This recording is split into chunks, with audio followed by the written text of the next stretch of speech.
Assim era o Brasil da ditadura. O órgão que deveria defender os índios defendia os fazendeiros que invadiam as terras indígenas. A Polícia Federal, que deveria defender o direito do cidadão, defendia o Estado e o poder, que se sentia ameaçado pelo cidadão. Minha mãe viu semelhanças aí entre duas políticas de Estado, a da eliminação planejada e incontestável dos seus oponentes. Mataram deliberadamente os inimigos da ditadura. Deixam agora morrer os inimigos do progresso, do futuro, dos fazendeiros amigos do poder, poder instaurado por eles. Deixaram apodrecer nos porões da ditadura os adversários políticos. Deixem apodrecer os índios que não trabalham e são tutelados. Então, ela usa a sua experiência pessoal, dá uma alfinetada no adversário antigo e compara. A impotência da FUNAI, órgão do Ministério do Interior, tem analogias com a do Conselho de Direitos da Pessoa Humana, órgão do Ministério da Justiça na época da repressão. Pede providências do Congresso e da opinião pública. Encerra o texto dizendo: um grupo de índios que resiste a todas as violências conseguirá convencê-los? Defendam os pataxós. Para minha mãe, a luta era a mesma. Se não conseguiu salvar o marido e tantos outros, tentaria salvar os índios, numa ditadura enfraquecida, com uma sociedade civil mais organizada e a imprensa livre. O Congresso instituiu a CPI do Índio. A FUNAI mudou de comando e política. Passou para as mãos dos índios. As reservas foram demarcadas e os fazendeiros expulsos. Hoje, existem mais de 14 mil pataxós na área. Um detalhe chama a atenção. Ela não assinou Maria Lucrécia Eunice Fatiola Paiva. E olha que em todas as ocasiões ela sempre exigiu que usassem o nome completo, composto de 3 nomes. Nem assinou como a viúva de Rubens Paiva, do Movimento pela Anistia, Diretas Já. Uma familiar de desaparecido político, uma vítima da ditadura.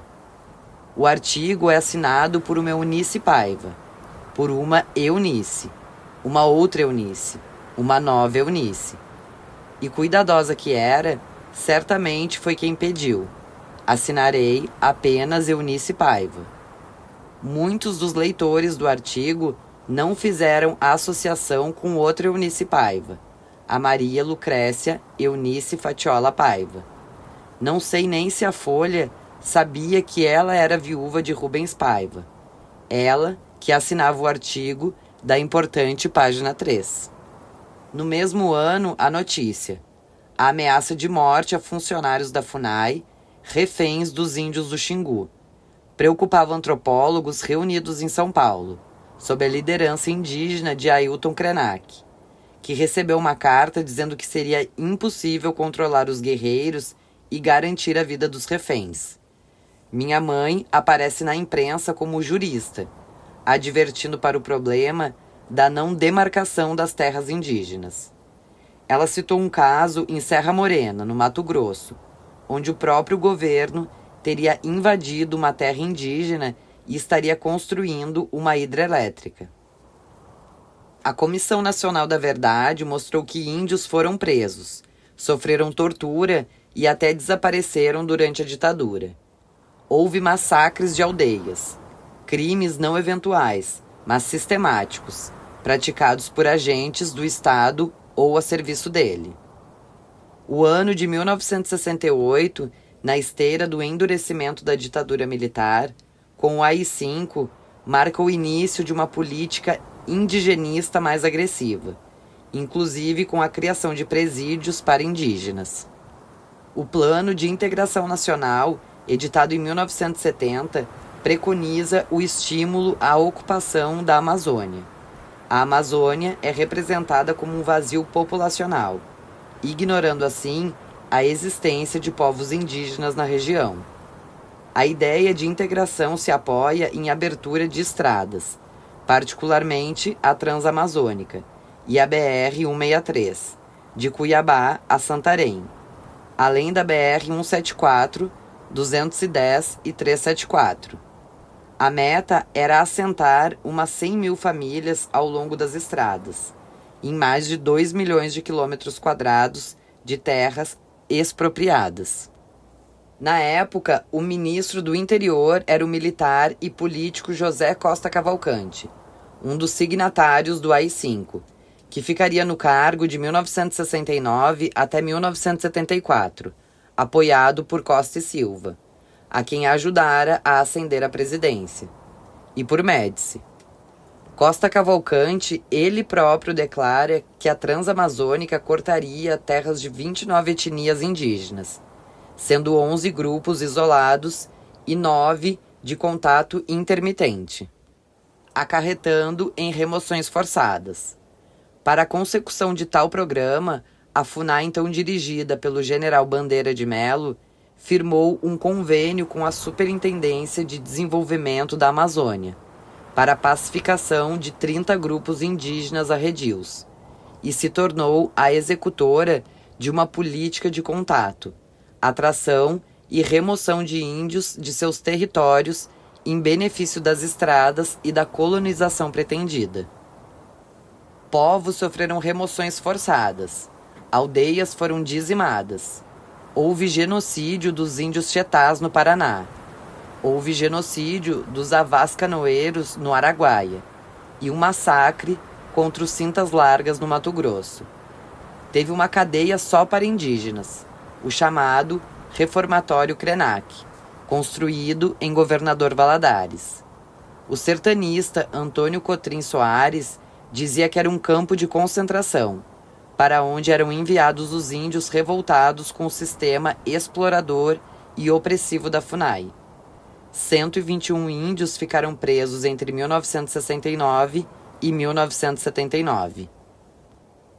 Ao ouvir Bonifácio Duarte, índio Guarani Kaiowá, detido no reformatório, os comissários da CNV descobriram um padrão com o qual estavam familiarizados em relatos de presos políticos.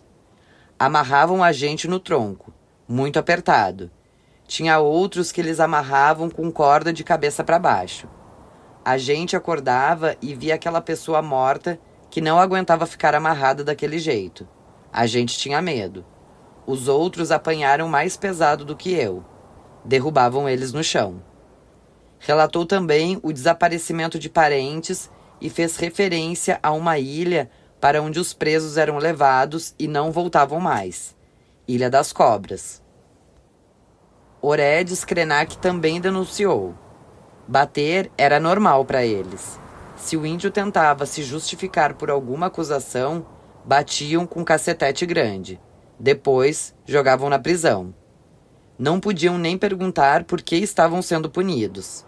Também batiam de chicote. Algemavam o preso dentro da cadeia e ele não podia falar, argumentar. Ameaçavam com arma. Os mais antigos contam que quando matavam um índio, jogavam no Rio Doce e diziam para os parentes que tinha ido viajar. Até a década de 80, nosso povo sofreu bastante com os militares. Depois de ouvir relatos semelhantes e se identificar com a dor, minha mãe se engajou com tudo. No Dia do Índio de 1984, participou de um debate na TV Cultura, ao lado de Ailton Krenak, Dalmo Dallari, Silvia Caiube e sua amiga Carmen Junqueira. Passou a ser apresentada como assessora jurídica da Comissão Pró-Índio. Participou de vários debates, sempre ao lado de Krenak e Dallari. Era dura, exigia a demarcação das terras indígenas. Denunciava que o governo não parecia estar disposto a cumprir o que exigia a lei. Governo militar ainda, ou o que restava dele. Anos depois, foi ela quem atuou para que a Vale do Rio Doce indenizasse os índios em cujas terras fora construída a linha de trem.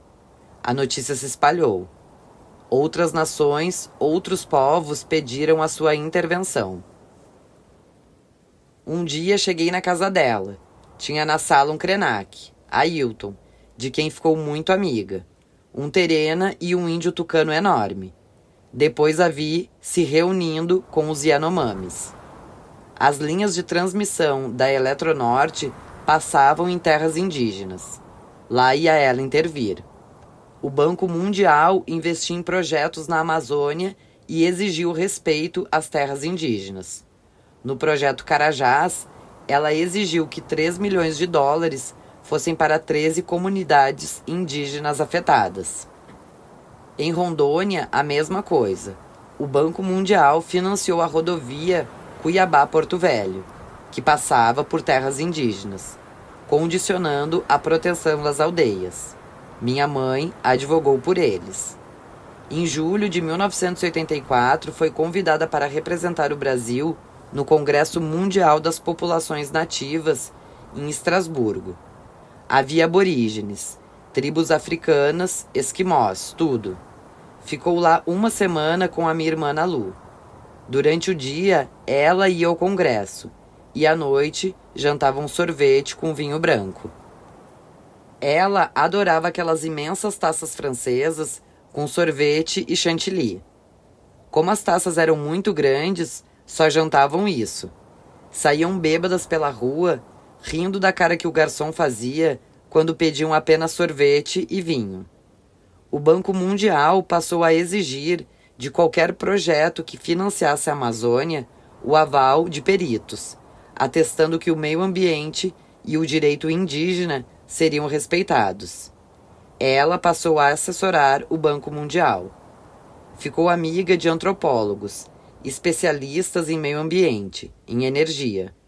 Passou a falar não mais como viúva de Rubens Paiva, representante de familiares de desaparecidos, mas como autoridade em direito indígena e representante do Banco Mundial. Surgia uma Eunice que viajava de aviãozinho pela Amazônia.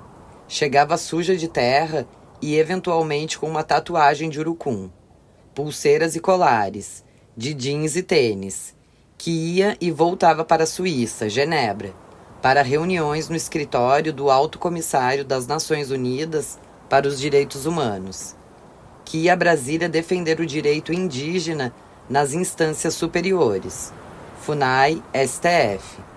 Uma Eunice que, para variar, se renovava, encerrava um luto na medida do possível, e a que meu pai, se por um milagre reaparecesse, teria que se readaptar.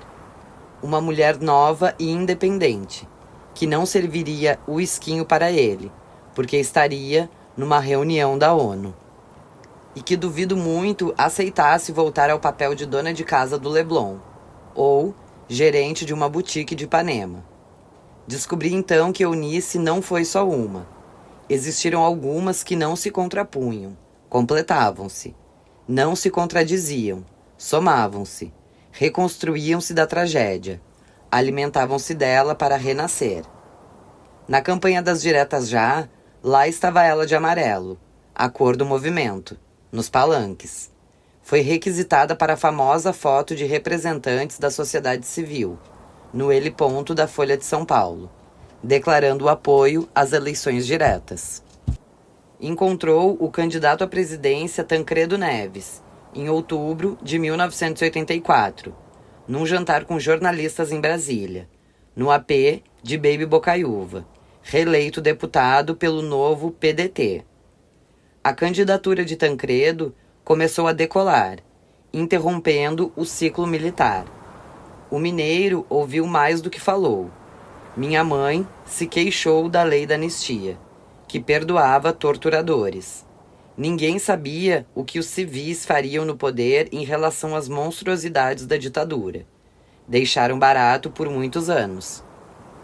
Na proclamação da Constituição de 1988, depois de uma constituinte atribulada de que ela participou defendendo os povos indígenas, o presidente do Congresso, o bom velhinho, o ícone da redemocratização, o homem mais respeitado do país, Ulisses Guimarães, declarou a um plenário lotado, encerrando os trabalhos: esta é a Constituição Rubens Paiva. Ela estava lá, convidada de honra.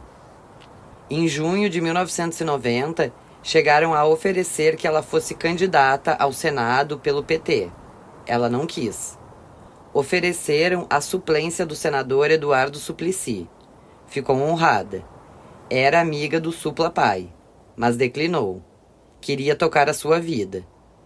Em outubro, estava num painel discutindo a questão das nações indígenas, no Salão Nobre da OAB de São Paulo, na Praça da Sé. Inaugurou a Biblioteca Rubens Paiva, no prédio de engenharia do Mackenzie, onde ele estudou e militou. Nasceram os primeiros netos. Eunice virou vovó Nice. Em 25 de setembro de 1998, inaugurou com o governador do Rio, Marcelo Alencar, a estação de metrô Engenheiro Rubens Paiva. Depois, o terminal Rubens Paiva da rodoviária de Santos. Não deu para ela ir à inauguração da escola Rubens Paiva, em Sapopemba, zona leste de São Paulo. Escola Municipal Técnica. Fui com a Veroca. Apresentaram uma peça contando a história da minha família. Um garotinho de lá me representou. Eram todos negros. Enquanto víamos renascer outra mãe, que voltava a dançar Frank Sinatra com uma alegria verdadeira, estalar os dedos no ritmo, rir de verdade, beber com gosto um bom vinho e um uísque, enfim, legítimo, algumas das suas manias permaneciam, como a de pentear meu cabelo ou criticar o corte, ou a falta dele. Bastava eu chegar em sua casa que ela o penteava. Certa vez, no Teatro Municipal, fui receber um prêmio literário e ela veio atrás me penteando. Não reclamava das minhas roupas. Deu fumar, apesar da infância com bronquite, em que ela passou noites em claro comigo, me ajudando a respirar. Não reclamou dos meus amigos esquisitos, abatidos, magros, das namoradas excêntricas dos meus sumiços. Ao contrário, meus amigos malucos a adoravam. Ela os tratava bem. Ela tinha assunto. Orgulhava-se da minha opção de vida. Ela também tinha feito letras. Reclamava de duas coisas apenas: do meu cabelo despenteado e do meu estilo literário e dramatúrgico com palavrões. Não se importava com a linguagem coloquial, que parte da crítica chamava de subliteratura. Logo ela, letrada, com 2 diplomas, tinha um filho que não respeitava a norma culta. Escrevia de um jeito que chocava os acadêmicos e por vezes era chamado de semi-analfabeto. Ela não se importava. Por ela, durante muitos anos, foi minha revisora. Respeitava o estilo. Entendeu minha proposta. Corrigia as informações erradas ou os erros que nem o coloquialismo sustentava, mas respeitava a linguagem. Nos meus primeiros livros e artigos, pode contar. Tem a mão dela na revisão. Certa vez, levei-a para ver a minha peça mais premiada. Na saída, olhei para ela orgulhoso. Mãe, essa daí os críticos amaram. Ganhei prêmio de melhor autor. Ela disse: meu filho, para que tanto palavrão? E por que o ator entra de Havaianas? Teatro é um templo. As pessoas querem ver coisas bonitas e de bom gosto no palco. Seus atores estão muito mulambentos. E me perguntou se eu precisava de dinheiro para comprar sapatos para os atores. Digo, personagens. Arrumou um namorado suíço gente boa, Maurice, antropólogo especialista em arte barroca brasileira, que morava em Genebra. Dirigia um conversível, usava casacão de couro e fazia piadas sobre as vacas suíças, que eram contratadas para fingir que pastavam para atrair turistas. O namoro ideal. Ele vinha 2 ou 3 vezes por ano ao Brasil e se hospedava com ela. Ela ia 2 ou 3 vezes por ano para a Suíça e ficava com ele. Mas ela mantinha uma tímida formalidade. Quando ele vinha, minha mãe preparava o quarto de hóspedes, quarto que já fora meu um dia. Mas ele dormia com ela, no quarto dela. Sei, pois cheguei um dia de surpresa. A porta do quarto de hóspedes estava aberta. Risadinhas vinham do quarto dela, cuja luz estava acesa e a porta bem fechada. Dei a volta e os deixei a sós. O cara era tão gente boa, jovem, cheio de histórias para contar. Antropólogo que conhecia mais do Brasil do que muitos brasileiros. Com uma ironia carioca. Bom vivan. Zero ciúme dessa relação. Zero incômodo. Nem da minha parte, nem das minhas irmãs. Ao contrário, sempre quisemos que ela se desse bem, que namorasse, que não vivesse o papel da viúva da ditadura, viúva do desaparecido, viúva de mártir. Ninguém queria uma mãe num luto eterno. A essa altura, ela morava sozinha, ganhava um bom dinheiro e viajava sem parar. Os 5 filhos já casados, criados, formados, com mestrados ou doutorados. Ele se especializou na ocupação francesa no Maranhão. Foi pedir apoio financeiro ao Sarney, então presidente do Brasil. Mamãe não gostou. Achou oportunismo. Certa vez foi visitá-lo em Genebra. Ele tinha quebrado a perna. Sentiu uma distância.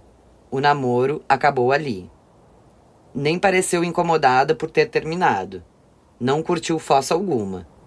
Minha irmã Babil, casada com um suíço que mora em Berna, convidou Maurice para fazer parte da banca de mestrado dela em 1997, sobre a imigração brasileira na Suíça. Ele adorou e deu nota máxima. Olhava para ela emocionado e dizia que aquele olhar e sorriso eram parecidos com o da Eunice. Minha mãe estabeleceu uma rotina familiar bem ortodoxa.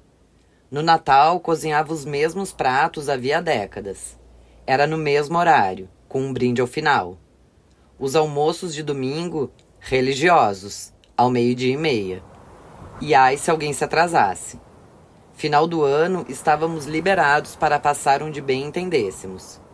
Por vezes, ela alugava uma casa numa praia paradisíaca e passávamos o fim de ano com ela.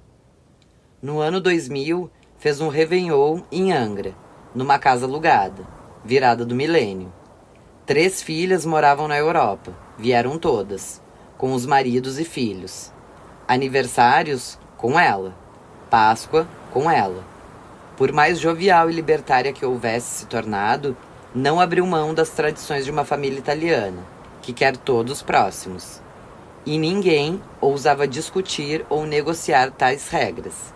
A comida, ela preparava, ela cozinhava, e muito bem. Com um livro de receitas que é uma preciosidade guardada como um tesouro familiar.